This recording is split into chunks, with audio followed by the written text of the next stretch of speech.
During the MFPA Award ceremony in 2019, Joseph Mbong walked away as the best young player for the preceding season, while Steve Borge was crowned overall best player of the year. 6 Maltese football legends who have at least 100 caps with the national team were given the special award, and President George Abella was honored with the Merit Award for his positive contribution to Maltese football. In June, via an annual general meeting, the MFPA executive was reconfirmed and various statute changes aimed at enhancing good governance were passed through.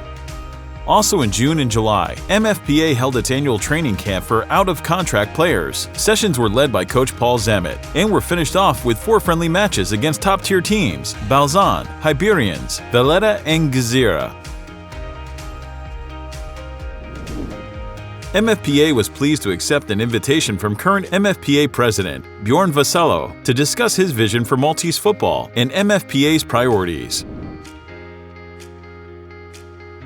In 2019, MFPA launched a new venture in collaboration with the National Sports School.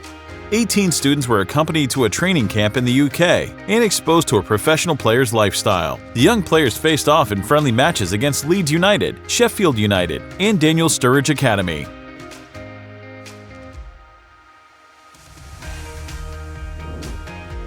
MFPA and FIFPro's continued fight against parameters in Malta has borne fruit. In a letter dated 28 June 2019, FIFA gave MFA clear directions to abolish this system, since it goes against FIFA principles. On 8 June 2020, the parameters were finally abolished, marking a historical victory for Maltese Players Union after years of legal and diplomatic challenges. The nursery compensation was also abolished, thanks to MFPA's long campaign to end a system which was hampering youth development. Another new project was one which saw it collaborating with Double Pass and Birkirkara FC Academy. Double Pass provided a comprehensive assessment of the academy with the aim of improving youth development.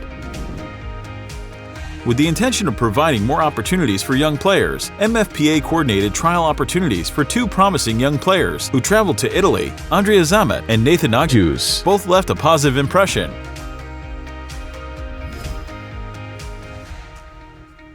The Players Association met with the Malta Football Referees Association to discuss potential collaborations for the preservation of integrity in the beautiful game. Consolidating the 2 associations' efforts will enhance and improve their individual initiatives. In the past months, after consultation with foremost medical experts, MFPA made recommendations for minimum medical requirements in all training sessions and games at all levels of football. MFA has been receptive to change. Another communication medium is in the works, with MFPA planning 4 quarterly newsletters, with MFPA planning to be sent to all its members. The 4th edition of Players Own magazine was published electronically. It features articles about salient issues affecting players today.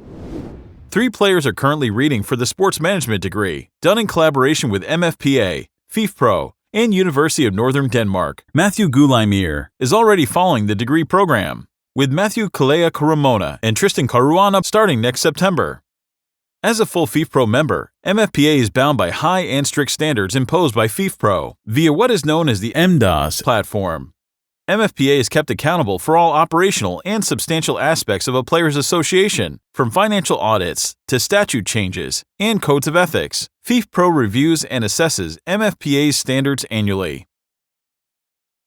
MFPA also carries out projects which have no natural deadline but need ongoing work. MFPA Player Zone was launched. This was a series of match analysis programs featuring collaborations from coaches and players. These have been received well by the general public. Collaboration and sponsorship of Frame Football Malta remains a priority for MFPA. As a players' union, ensuring access to the game to everyone is a prerogative. First aid and anti-doping info sessions continue to be held and sponsored by MFPA throughout various clubs across the country. Expanding knowledge such as crucial issues remains high on MFPA's agenda. MFPA is now also participating in the Malta Veterans League. The team, made up of MFPA executive members and ex-players, has already won the first competition, the Christmas Cup. Campaigns against racism and match fixing remain a priority. Both threaten the integrity of football and have no place in the beautiful game. During COVID-19, work at MFPA increased. Meetings were held with players, clubs, and stakeholders. Assistance was given to players in financial difficulty. Legal aid was provided to players in contractual disputes.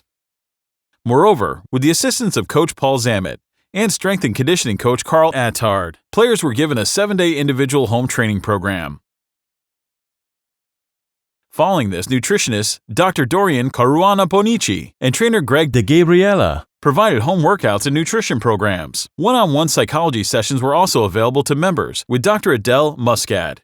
All this being said, most of the work is done behind the scenes. During season 2019-2020, MFPA represented a number of players in disputes with clubs. 100% of all cases in front of the complaints board have been successfully won. Moreover, 5 out of 5 cases taken in front of FIFA Dispute Resolution Chamber were also won.